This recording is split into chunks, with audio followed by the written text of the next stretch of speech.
अच्छा जी, बिस्मिल्लाहिर्रहमानिर्रहीम। ये हमारी जो ट्रस्ट के से रिलेटेड क्वेश्चन है। ठीक है।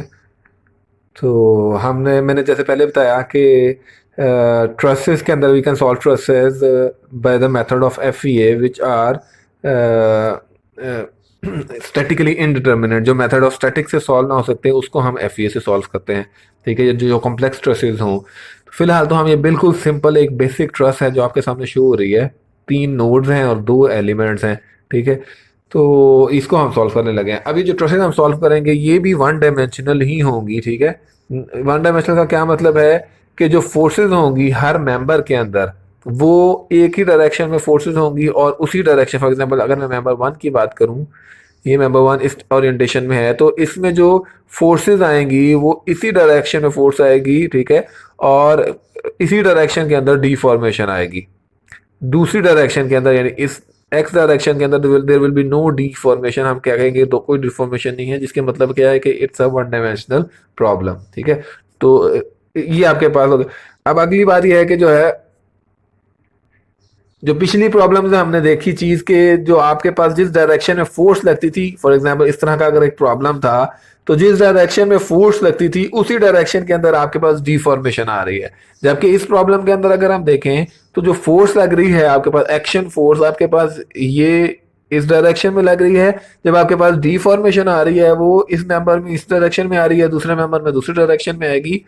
तो आपके पास फोर्सेस और डायरेक्शन में लग रही हैं और जो डिफॉर्मेशन आ रही हैं, लोकल डिफॉर्मेशन, वो और डायरेक्शन में आ रही हैं। इसकी वजह से हम क्या करेंगे, हम दो तरह के कोऑर्डिनेट सिस्टम यूज करेंगे, ग्लोबल कोऑर्डिनेट सिस्टम और लोकल कोऑर्डिनेट सिस्टम। अच्छा जी, ग्लोबल कोऑर्डिनेट सिस्टम हम क्यों यूज करते हैं? फॉर एग्जांपल यहाँ पे हमारे पास एक ग्लोबल कोऑर्डिनेट सिस्टम है जिसके अंदर ये कैपिटल एक्स और कैपिटल वाई है। तो हम ग्लोबल कोऑर्डिनेट सिस्टम को यूज करने के लिए दो तीन वजह हैं। पहली वजह तो ये है कि हम हर मेंबर को डिफाइन कर सकें कि वो किस पोजीशन पे पड़ा हुआ है, right.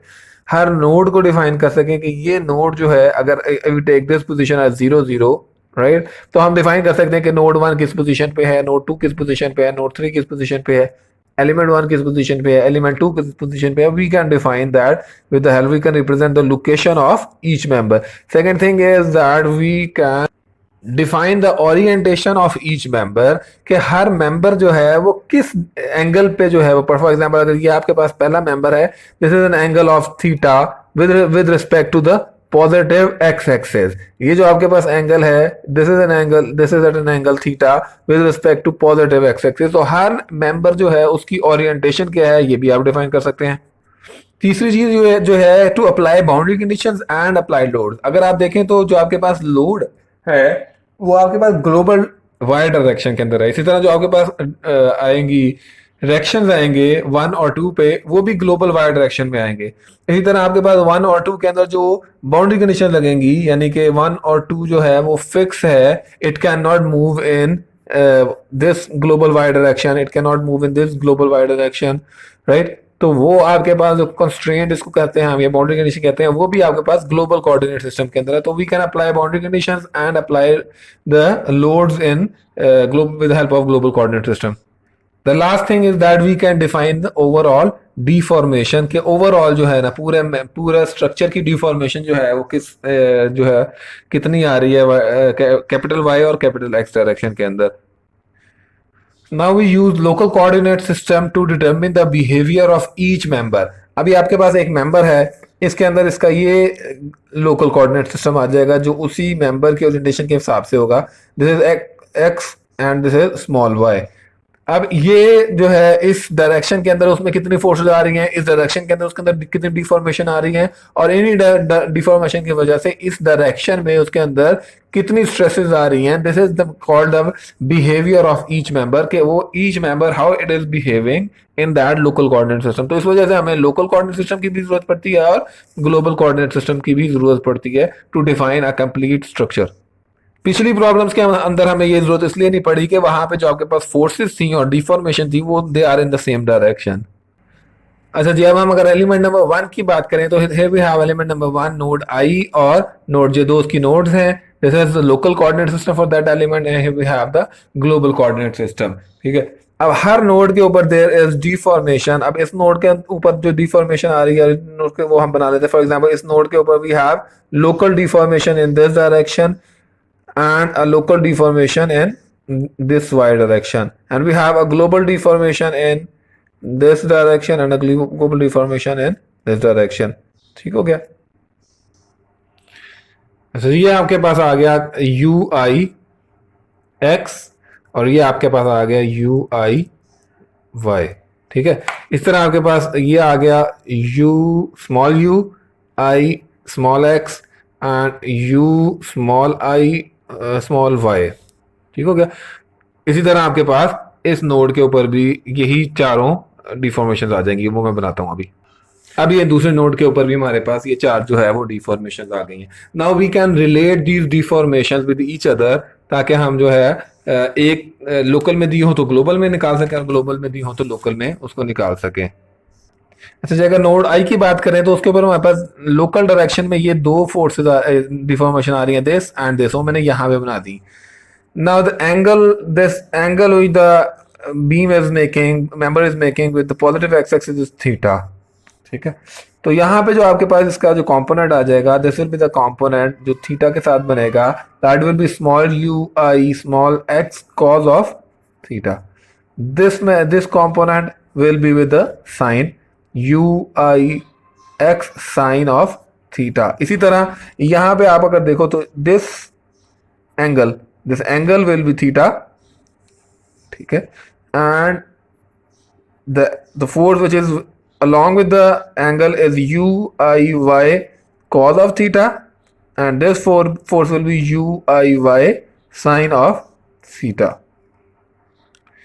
Now we can write the equations।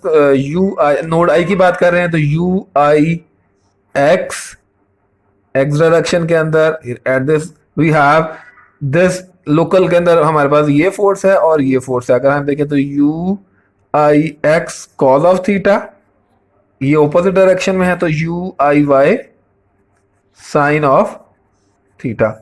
इसी तरह हम global u i y is equal to, अब देखो ये दोनों ऊपर को ही हैं तो u i x sine of theta plus u i y cos of theta. तो हमने अब नोड आई पे लोकल और ग्लोबल को रिलेट कर दिया। सेम बिल्कुल यही इक्वेशन हम जो है वो जे के लिए लिखेंगे, बस क्या करेंगे हम आई की जगह हम जे को रिप्लेस कर देंगे।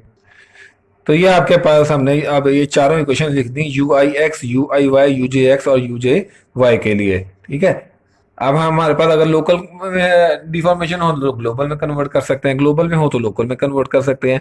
Now we will write these equation in the form of matrices. Matrices form में लिखने के लिए हम क्या करेंगे, फॉर एग्जांपल ये आपके पास इक्वेशन आ गया, अब मैं इसको मैट्रिक्स में लिखता हूँ। तो सबसे पहले हमारे पास ये आ जाएगी, बड़ी मैट्रिक्स आ गई।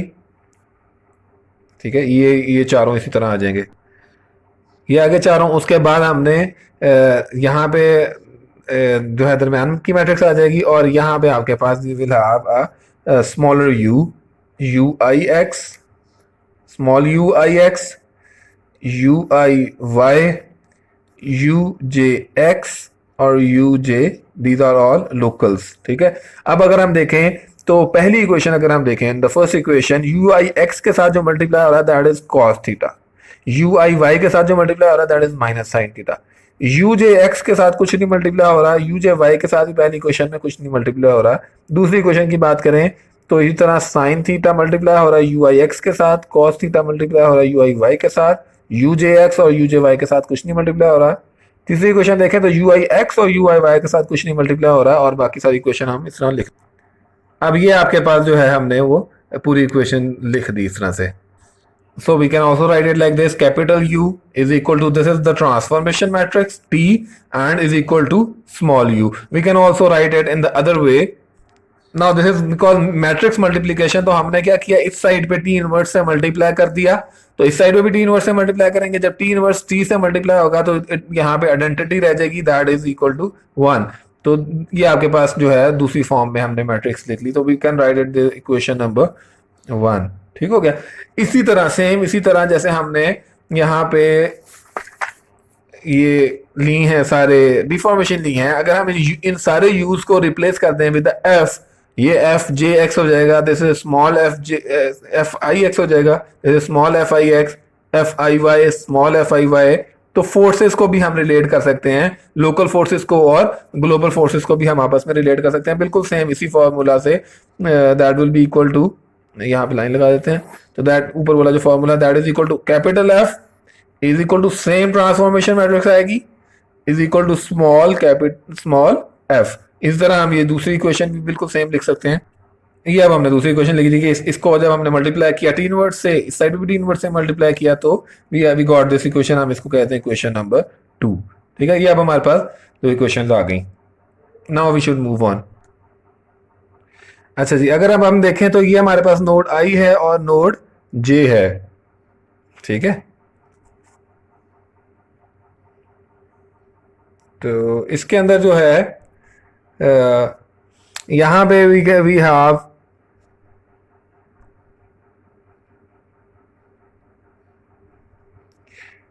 Deformation which will be u I x, और ये डिफॉर्मेशन किसकी वजह से आई, ये फोर्स की वजह से आई, एफ आई एक्स की वजह से। ठीक है, इस तरह यहां पे जो डिफॉर्मेशन है that is you J small x, और ये किसकी वजह से आई, ये एक फोर्स की वजह से आई, that is F J X. और हम क्या कहते हैं कि वाई डायरेक्शन के अंदर देयर इज नो फोर्स, यानी एफ जे वाई और एफ आई वाई, ये दोनों क्या हैं, वो जीरो हैं, बिकॉज हमने पहले कहा कि it's a one dimensional problem. तो वाई डायरेक्शन के अंदर there will be no deformation and y direction के अंदर there will be no force. जब डिफॉर्मेशन नहीं होगी इसका मतलब है कोई फोर्स नहीं है जो उसको डिफॉर्म कर रही है उस डायरेक्शन में, तो ना कोई फोर्स होगी वाई डायरेक्शन में, ना कोई डिफॉर्मेशन होगी। तो we can write the equation, तो वही जो हम पहले इक्वेशन यूज करते थे, f is equal to k delta u, where k is equal to a e over l. Now L is the length of the member, A is the cross sectional area of this member, E is the modulus of elasticity, वो हमें बताएगा कि कौन सा material का ये आपका member है। ठीक है, this will be the K. Now we can write F small f I x at this point will be equal to K delta U. So K into delta U क्या होगा, U I x minus U J x, जिस node के ऊपर है उसमें से दूसरे node को हम क्या कर देंगे, माइनस कर देंगे। एफ आई वाई क्या आ जाएगा, बिकॉज एफ आई हमने पहले बता दिया कि ये जीरो है। ठीक है, इस तरह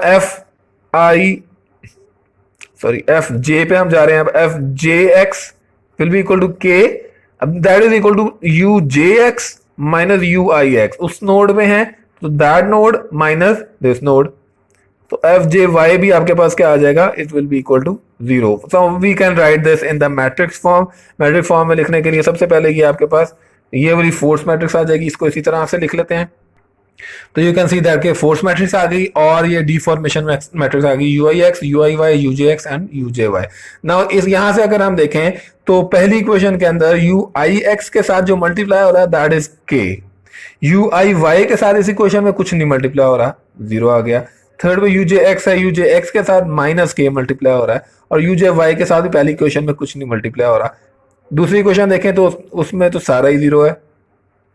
तीसरी इक्वेशन देखें तो इसमें यू आई एक्स के साथ जो है वो माइनस का साइन है, तो माइनस के, यू आई वाई के साथ कुछ नहीं मल्टीप्लाई हो रहा, यूजे एक्स के साथ वी हैव के positive sign and zero with U J Y, और चौथी इक्वेशन भी हमारे पास फिर से जीरो है। तो दिस इज द इक्वेशन। तो इसको हम लिख सकते हैं small f is equal to stiffness matrix into a deformation matrix. ठीक हो गया, ये आपके पास लोकल डिफॉर्मेशन आ गई अगर आपके पास फोर्सेस दी हो लोकल में। लेकिन हमारे पास मसला ये है कि हमारे पास जो फोर्सेस दी होती हैं वो लोकल जो है कोऑर्डिनेट सिस्टम में नहीं दी होती। हमारे पास जो एक्शन फोर्सेस हैं they are, for example here we have action forces, ये एक्शन फोर्सेस जो हैं they are in the global coordinate system, ये ग्लोबल कोऑर्डिनेट सिस्टम में आपको एक्शन फोर्स दी हुई है। अच्छा, तो अब हम क्या करेंगे, ये जो हमने इक्वेशन ऊपर बनाई थी इन इक्वेशंस को यूज करते हुए इक्वेशन 1 और इक्वेशन 2 को हम इसके अंदर पुट कर दें, तो this will be equal to T inverse into capital F is equal to, ये कि आप कैसे ही आ जाएगा स्मॉल के इनटू, अब इसकी जगह में मैंने पुट कर दिया T inverse into capital you. अभी आपके पास कैपिटल एफ और कैपिटल यू आपस के अंदर दे कैन बी रिलेटेड। अब एफ को अगर हमने खाली इस साइड पे एफ रखना है तो हम इधर क्या करेंगे, टी से मल्टीप्लाई करा देंगे और इधर भी टी से मल्टीप्लाई करेंगे। It's a matrix multiplication. तो अगर इधर प्री मल्टीप्लिकेशन होगी तो इधर भी प्री मल्टीप्लिकेशन हो जाएगी। तो जो इक्वेशन बनेगी वो मैं बना के आपको लिख देता हूँ। नाउ दिस इज हाउ, यहाँ पे टी से मल्टीप्लाई कराया और इधर से भी टी से मल्टीप्लाई करा दिया। तो ये आपके पास F is equal to T, transformation matrix, वो आपके पास बनी हुई है, ये ऊपर आ रही है। There we have the transformation matrix is equal into k, this is the value of matrix of k into t inverse. यही जो आपके पास ट्रांसफॉर्मेशन मैट्रिक्स है इसका इनवर्स ले लेंगे तो वो आपके पास t इनवर्स आ जाएगा। these three will make a constant, ये तीनों एक कांस्टेंट बनाएंगे and it is equal to capital U. अब आपके जो है कैपिटल एफ यानी ग्लोबल डायरेक्शन में जो फोर्सेस हैं वो ग्लोबल डायरेक्शन में डिफॉर्मेशन से भी रिलेट हो गई हैं। ठीक है, इसको अब हम तीनों को मल्टीप्लाई करके किस तरह से हम एक मैट्रिक्स की फॉर्म में लिखते हैं वो मैं सामने आपके लिख देता हूँ। अब ये आपके पास जो है हमने क्या किया, ट्रांसफॉर्मेशन मैट्रिक्स को, के मैट्रिक्स को और टी इनवर्स मैट्रिक्स को मल्टीप्लाई करा के ये हमने यहाँ पे लिख दिया इन द फॉर्म ऑफ मैट्रिसेस। अब ये जो मैट्रिक्स यहाँ पे लिखी है ये आपको बुक में भी मिल जाएगी। बेहतर ये है कि आप ये मैट्रिक्स जो है वो यहाँ पे हो सकता है कोई ना कोई मिस्टेक हो गई हो तो आप बुक से इस मैट्रिक्स को जो है वो नोट डाउन कर लो। आज के लेक्चर के लिए इतना ही है। अब इसी फॉर्मूलाज को यूज करते हुए हम नेक्स्ट क्वेश्चन में जो है नेक्स्ट क्लास में प्रॉब्लम्स करेंगे इन्हीं से रिलेटेड। ओके, टेक केयर, अल्लाह हाफिज।